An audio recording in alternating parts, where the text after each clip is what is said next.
Not quite Still, yet, but it's going to force a panic castle from Pete Martel. I don't know if he could fit any more villagers on that castle. And yeah, this is the first matchup in the Aspiring Experts League. This is going to be the round of 32. And in purple, we have Pete Martel playing as the Italians. And in teal, we have DraconT playing as the Italians. What do you think about these players, civilizations, the map, whatever?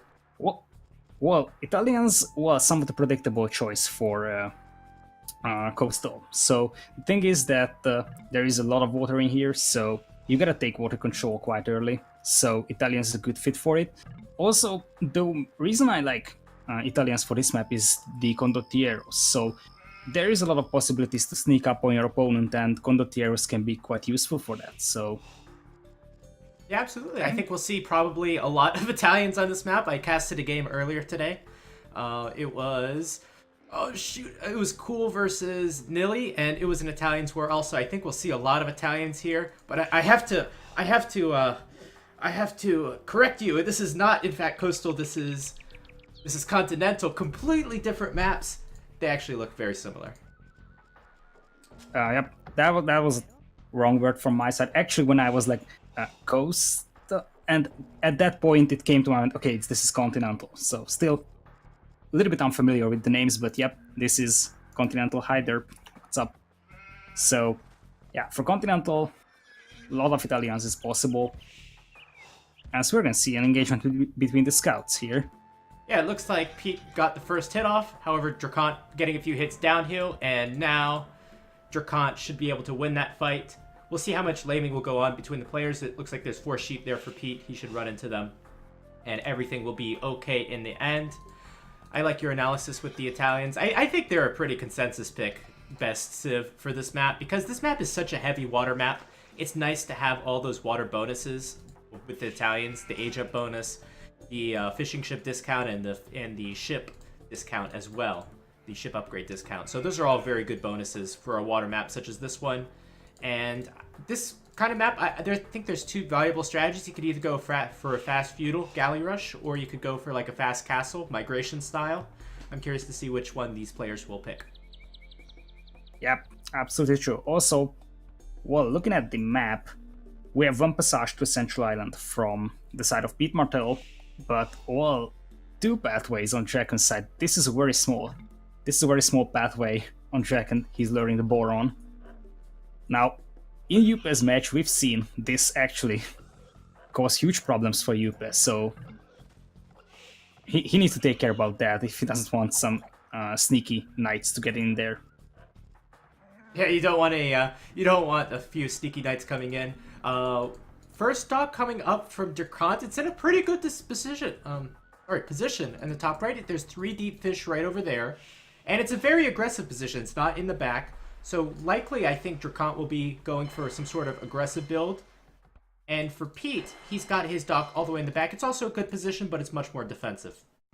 Yep, that's absolutely true. That's way more defensive, but yet again, he will have a little bit more safe fishing back here, I guess. So I think DraconT's fishing eco is a little bit more exposed because his dock is at a quite aggressive position here. But this could pay off for him eventually. So he could take control of this central water region with this dock quite efficiently, I think. Yeah, absolutely. So, and what do you think about these players? Who do you think has the edge as far as skill level? well, I'm not that familiar with either player that much, but well, I've seen Pete Martel play with quite a few high-rated players, and he did nicely. So I would say that he has a little bit more of an edge, but still, this could be an open competition, I would say. Oh, I disagree. I think DraconT. I think I like DraconT a little bit in this matchup. Maybe it's just because I know his name a little bit better. I only watch so many games of these players, but I don't know, just something about the name. I'm going with DraconT. Yeah, that's possible. Well, I'm not that familiar with DraconT. I haven't seen him play that much. Could be because of the time zones I'm actually casting games. Yeah. And the fact that he's not online in that times. But I've seen more of Pete Martel. He's a decent player, I have to say. So he is one of the better players of this tournament, in my opinion. So really curious to see how well it's gonna go for him. And first, the feudal will be Drakon, as we can see, while Pete is going to go for more villagers here in Dark Age. And he also already walled himself off quite nicely here in the middle, so he's playing this very defensive. What do you think about that? I think no surprises considering their dock position. I think the dock position kind of dictates if you're going to go for a fast feudal or a fast castle. So Pete will try to go for the fast castle, defend from the early galleys. DraconT will try to go for the fast feudal. One thing that is interesting, though, I think DraconT got maybe 2 of his sheep stolen because Pete has tons of sheep and DraconT's already out of sheep. Yeah, that's possible, but also Pete has 2 unclaimed sheep over here in the central island, close to the crossing to his island, so that's 2 unclaimed sheep there still. So it might have been the fact that Pete came forward with his scout very early, so he took some of those. Yep, there is extra sheep on the map, as Derp says, but yeah, still unclaimed sheep over here for Pete. And I'm just taking a look at players scouting. So it looks like Pete has a very good scout elf on DraconT. However, DraconT has only really scouted his own map. I don't think he was able to get past the walls, maybe of Pete, or maybe he came back for some reason. But DraconT has no idea where Pete's dock is, and that could be very important when you're trying to go for a quick galley rush. Yep, I think DraconT just turned back on his own because he didn't spot the walls there, so yeah, just turned back saying that this is gonna be Pete's island over here. Now, still, DraconT hasn't scouted most of the map, so well, he's just finding his gold down south. Now he's having a lot of wheels on gold. 6 already, right? Okay, just 5. So what I saw from earlier on, I saw a similar situation. It was basically a fast feudal versus a fast castle. Not too much of a difference between them because the fast feudal player was able to get up in a reasonable time as well. However, it looks like DraconT's having a lot of trouble finding Pete's docks, and Pete is actually, I don't think he has enough food or gold to go up for a fast castle, so maybe he's going to do just some galleys here. Yeah, that's possible. And now DraconT is really trying to find those docks with his fire galleys now. Look at that. He's sending one to the north, he's sending one to the central regions, but he's just not finding it. And look at that. Pete has 2 ships right on DraconT's island. Now, I'm trying to find relics over here because 2 on the side of Pete. There is 1 on the central island. 1 on the side of DraconT, but where is the 5th at? That's what I'm actually looking at. Oh god, with so many fish, it's so hard to find. Yeah, that's... I just can't find that 5th relic, but... What? 2 relics on the side of Pete, so... That could be an advantage for him. So far an even game. Pete wasn't able to pull off the fast castle. DraconT hasn't done any damage with this fast feudal. And military counts and fish counts basically the same. Villagers are the same. Civilization is of course the same, so this is a pretty mirror matchup. Yeah, now, I don't know if you've seen it, but Pete actually took a villager from DraconT there. That was a beautiful move. Really? So he had a low HP scout, but sniped down low HP villager there on the wood line of DraconT. Oh wow, what a great play! That's absolutely great play, and he still has his scout lab. Now he's gonna lose it, but still, beautiful villager snipe there. Well, at least he finds the docks, and now DraconT is actually in the back of Pete's base. However, he's going to run into 4 fire galleys, and he's probably going to lose his fire galley. So, not a great start from DraconT. Reinforcements coming from the south, but that's only 2 fire galleys again, so lots of ships there for Pete. Those 2 fire galleys may be able to do some damage. I see Pete's building a demo raft, so certainly those 2 fire galleys are going to survive. If only DraconT were to target the fishing ships, maybe you could do some damage. Yep. Gonna check the bans for you. So, bans, India and China are the bans. And we see Mayans and China from DraconT. So, DraconT banned Mayans and China, and Pete actually banned Indians and China. That's the bans, Mr. Belgium. So interestingly, DraconT actually going up with an archer range and a market. So maybe he's thinking about making some archers. He certainly has a huge gold surplus. I also like that DraconT did add some extra fishing ships, even though he seems to be... Looks like his army has a little bit less HP, but I think those extra fishing ships are really going to pay themselves off.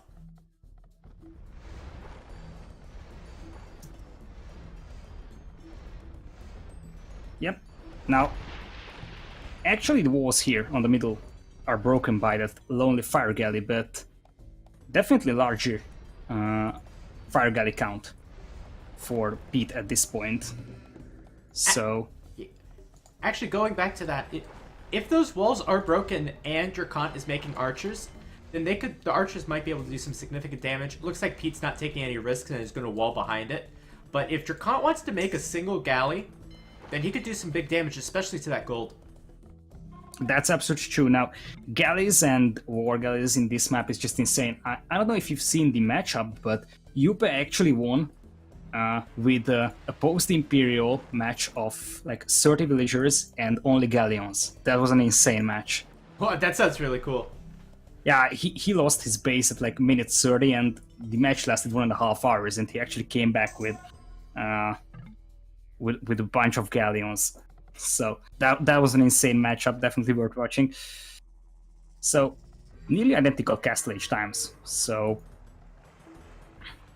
slight villager advantage for Pete, but nothing serious. Yeah, especially with so far. Go ahead. We also see a dock here from Pete down south, so he's making an aggressive dock now for himself as well, and Vorgal is gonna hit quite early for him, so he'll be ahead with Vorgal a little bit as compared to DraconT, so he will have some time to attack there. Well, DraconT worse in the KD ratio, however, still has more military out on the field. Some of that is some of his archers. I believe the ship numbers are about even, and a quicker war galley might be a pretty big asset in this fight if he starts taking the fight right now. Here comes that demo ship. Is it going to get upgraded? It gets upgraded at the last second. It gets a huge hit on 3 fire galleys. And those fire galleys are going to go to town. That extra 30 seconds really had made a big difference. Yep, that's absolutely true. And Pete is going to even up the militia numbers. Yeah, or it looks like Pete doesn't have quite enough and he has to go back. But that was still, I think, a pretty good engagement considering what he had. Yep, that's an absolutely great engagement for him. Also, DraconT has 2 very seriously injured fire ships, so this is not looking that bad. Oh, transport ship for DraconT! He's transporting over some soon-to-be crossbows. Oh, that's beautiful. That's absolutely beautiful, and he's going on a wood line. That could be some nice villager picks. This could be a game changer. Let's see how many he's gonna get. Okay, here comes the killing. So 1 villager down, 2 villagers down. Will a 3rd villager go down? 3rd villager goes down easy, and even a 4th possibly. Oh, that's gonna be close. Yep, 4 dead. And he's denying that wood line. TC is gonna come up on the other wood line for Pete, but this is not a very efficient TC. So no, and the rest of the like economy of Pete is going to be completely exposed. Unfortunately, DraconT's going to lose one of those archers at the town center, but those crossbows can continue to do damage in idle economy. They can even start attacking the fishing ships. This was a huge disruption to Pete's economy. Yep, absolutely true. Pete's gonna stonewall himself from the south, so he's afraid of another landing. Now, another engagement of fire ships here on the north, and DraconT's gonna clean this up. Yeah, it looks like DraconT's going to clean it up, so I think DraconT with some advantages in this game. Economy's still very even. It looks like those crossbows going to move in under the town center, and it looks like DraconT will lose a few more. Oh, that's a terrible waste. Yep, that's a huge waste there. He's gonna lose all his army back there. Still, transport ship is intact. Let's see if he's making any more land units. Not saying much there. So he's gonna push on the water now, most likely. Demo. That could be beautiful demo from Pete. Oh, that was a waste there in that case. These choke points really favor demo ships and really favor galleons.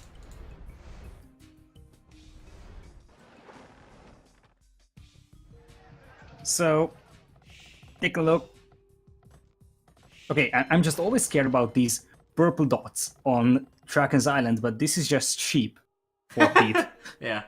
I'm always like, okay, we have a landing, but, well, it's just sheep. So nobody took control of the central island just yet, so this is quite interesting as well. So you could potentially try to wall off your opponent. We've seen this from Yupe, for instance. Well, he failed with that, but, well, the intention was there at least.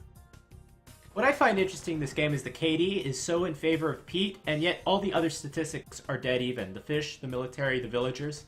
I wonder why that is. Whether DraconT's not been using his macro as good as he should be, or what the reason is. Yeah, it could be possible that... Well, Dragon lost Villager early here, so there has been some issues there as well. I think some small mistakes there, and that's the reason behind that. So we have 3 town centers from DraconT, 2 town centers from Pete. DraconT's going to pull away a little bit in the villager count. However, still, it's mostly all about water. Pete is pushing with 1 manga now. I don't know if he's going to commit more to this. I guess we'll have to see.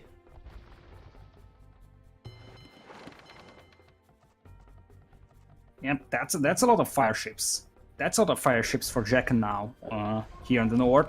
But oh boy, here comes Pete to push. But Pete has a lot of injured fire ships on this. Look at this, like at least 3 of them is nearly dead, even 4. So these are some weak fire ships. And I think switching to galley, although it's a good long-term option, it kind of leaves you a little bit vulnerable in the short term. So if Pete wants to take a big fight right now, I think he could actually clean up most of what DraconT has. Let's see how this engagement goes. And already, Pete cleaning up so many of the galleys of DraconT as most of his army is not in the same place. Yeah, he had some nice hits with those demo ships. He had one on the fire ships and one on these war galleys. And Dracon's gonna transition to war galleys. Oh, more demos coming up on the north. So those could be some good demos if he lands those. Bodkin Arrow and Ballistics coming up for Drakon meanwhile. And here come the demos. Alright, it's all about these demo ships. Can the galleys be able to counter these demo ships like they're supposed to be? And it looks like it. Yep, not much damage done on those war galleys. And look at this position. Look at this position. Oh, look at that. In the middle, he's gonna lose that mangonel to a villager. Yeah. Oh, no! He's gonna repair it.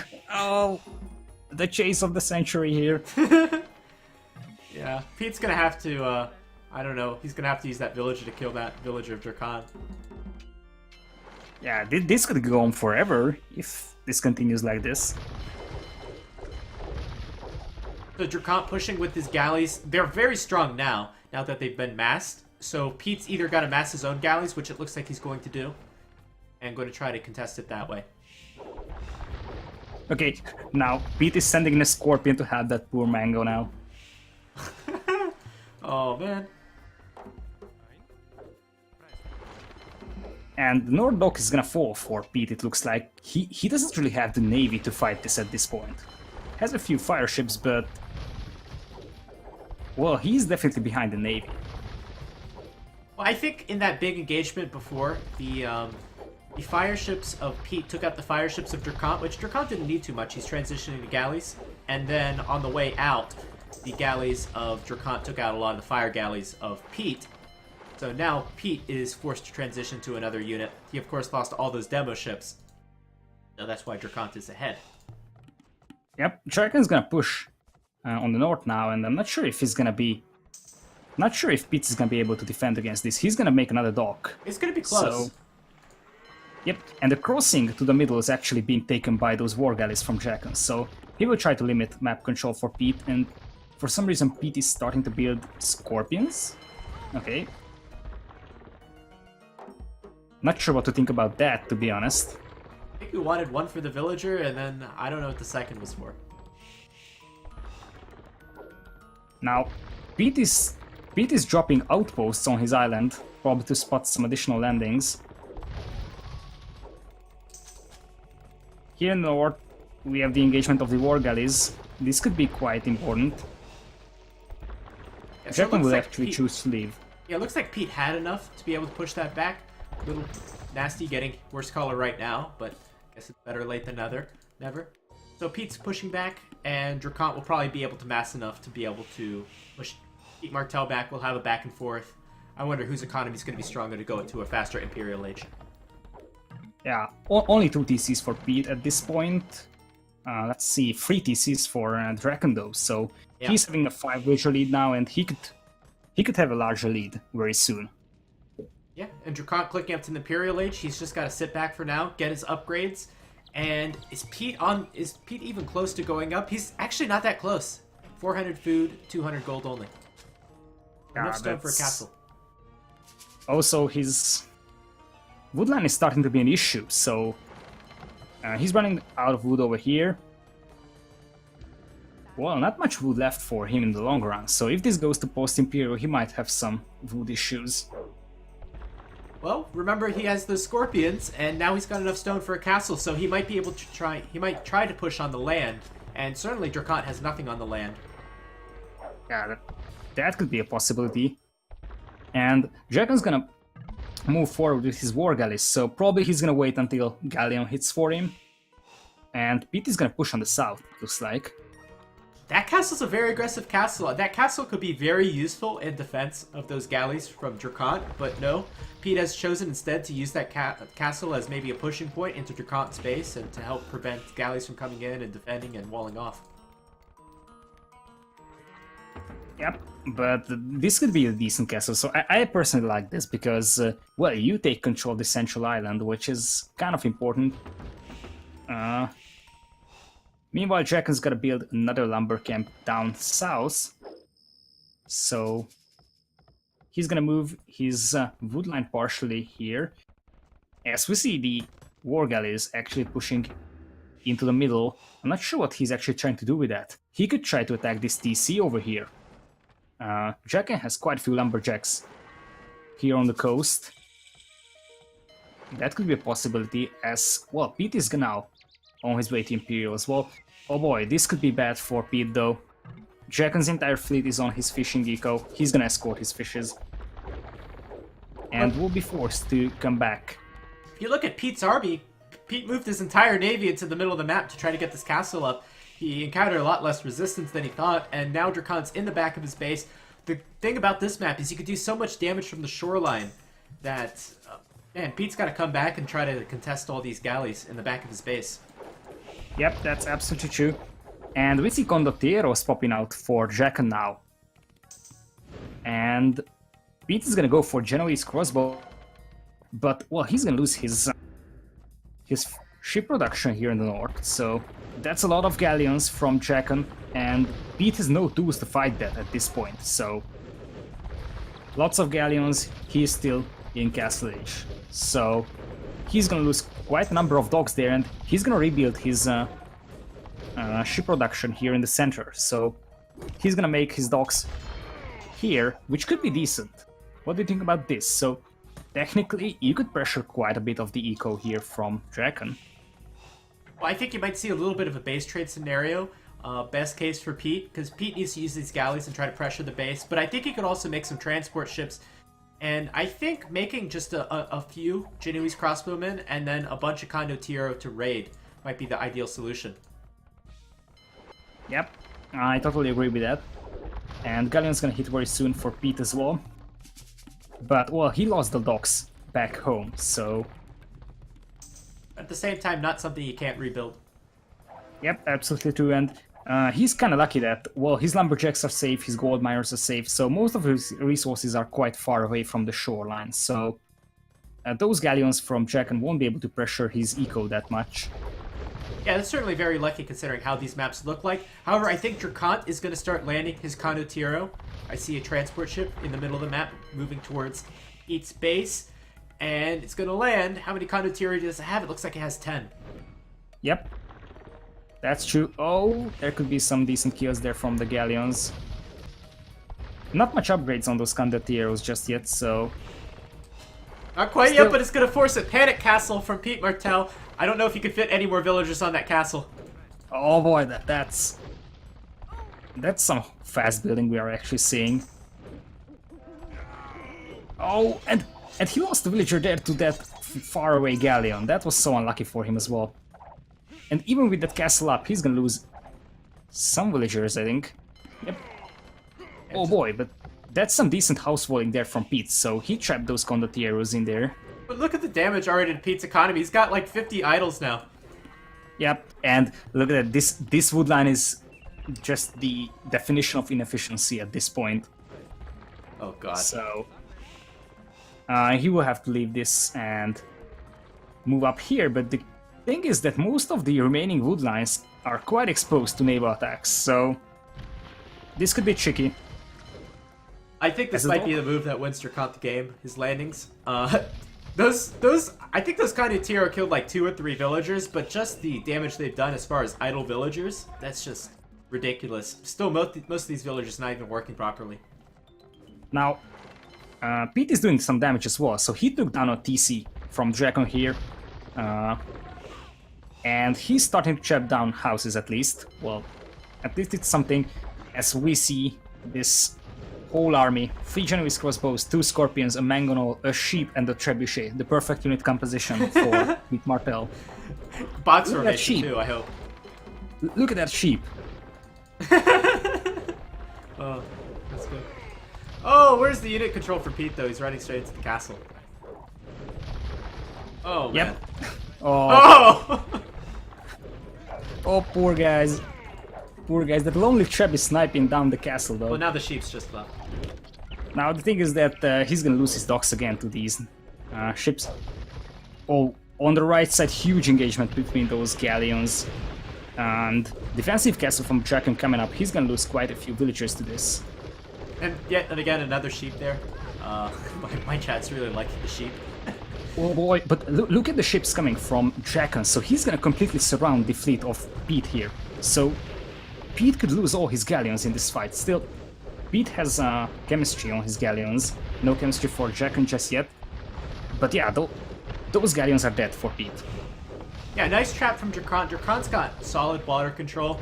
I think if you're Pete, I think you just try to focus on the land as much as possible. And I think that's it. Just try to focus on the land as much as possible. Maybe Elite Skirmisher might be a really good upgrade. Yep. Look at the military numbers now. 50 for Dragon, just 10 for Pete. Obviously, it's mostly galleons for Dragon, but still. Problem for Pete is that aside from these 2 trebuchets, he doesn't really have any land units at this point. So Dragon at least has some condottieri arrows at his disposal, but well, Pete, it's really about like 1 or 2 Genovese crossbows, but that's all. Now he will try to protect his traps here with his galleons. That could be a smart move, but well, the galleons from Dragon will arrive very soon, I'm pretty sure. So, do you think you have to have water control to win this game? Well, I think early game you need water control because of the fish.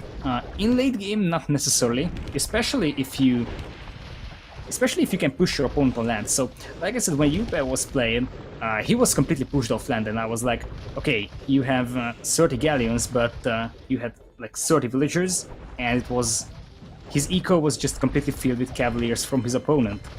But he eventually won that. So I think to some point it's depending on the map, because if most of the resources are exposed to galleon fire, then it's definitely gonna help a lot.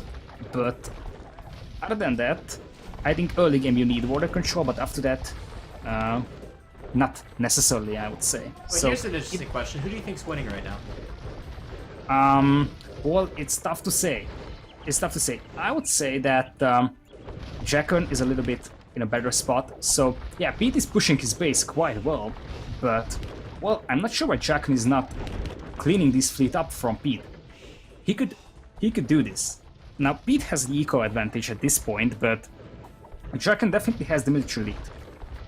But well, I just don't see why Dragon is actually using his galleons to kill houses. Obviously he took a market there, but other than that, he's losing his TCs. I think Pete, if Pete wants to go Genovese crossbowman, he's already got the upgrades on them, and he could have some bombard cannons. I think he could have a very strong land army. Might be able to clean up most of DraconT's base.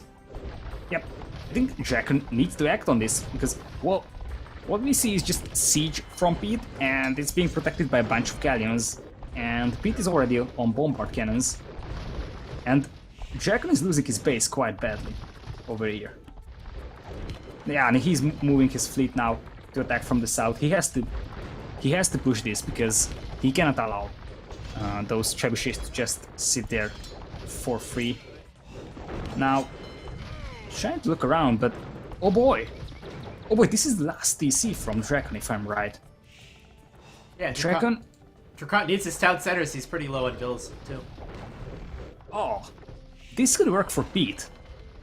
Now he's gonna lose his ships to this fight now, but he did some quite serious damage to Dragon. Dragon has lost quite a few villagers, he's behind. Military number is also quite even for the two players now. So, yeah, the Bombard Cannon is doing so much help in that naval engagement. The Bombard Cannon might be the difference. Yep, absolutely true. So, chemistry was quite late for Dragon. He just researched it like a minute ago. And Pete has been using it for quite a time, so that could be a difference maker there. And at this point, Dragon is on 1 TC that's actually having 200 HP. Most of the ships coming over from DraconT. It doesn't look like they'll be able to clean it up. I mean, Pete Martell's economy is working pretty well, so he's able to continue to build galleys. DraconT looks like his economy's a little more messy. I think he's hurting a lot for... Well, he's got the resources. He could build more, but it looks like he's hurting a lot for wood. And it should continue to get worse. Yeah. Now, Dragon is building a defensive castle over here. What do you think about this? I mean, his buildings were shut down. He's under siege by bombard cannons, and he's building a castle over here. Well, I'm not sure about this castle. I think what DraconT should have done is he should have put his galleons in a little more strategic positions, or he should have gone in like he did a few minutes ago. He should have gone in a lot earlier. He should have rebuilt at the bottom and continued to try to expand, and continued to try to do the condottiero raids, because that's what really put him ahead. But nope, Pete's gonna win actually with this crazy push, and it's gonna be GG. First point for Pete. Yeah.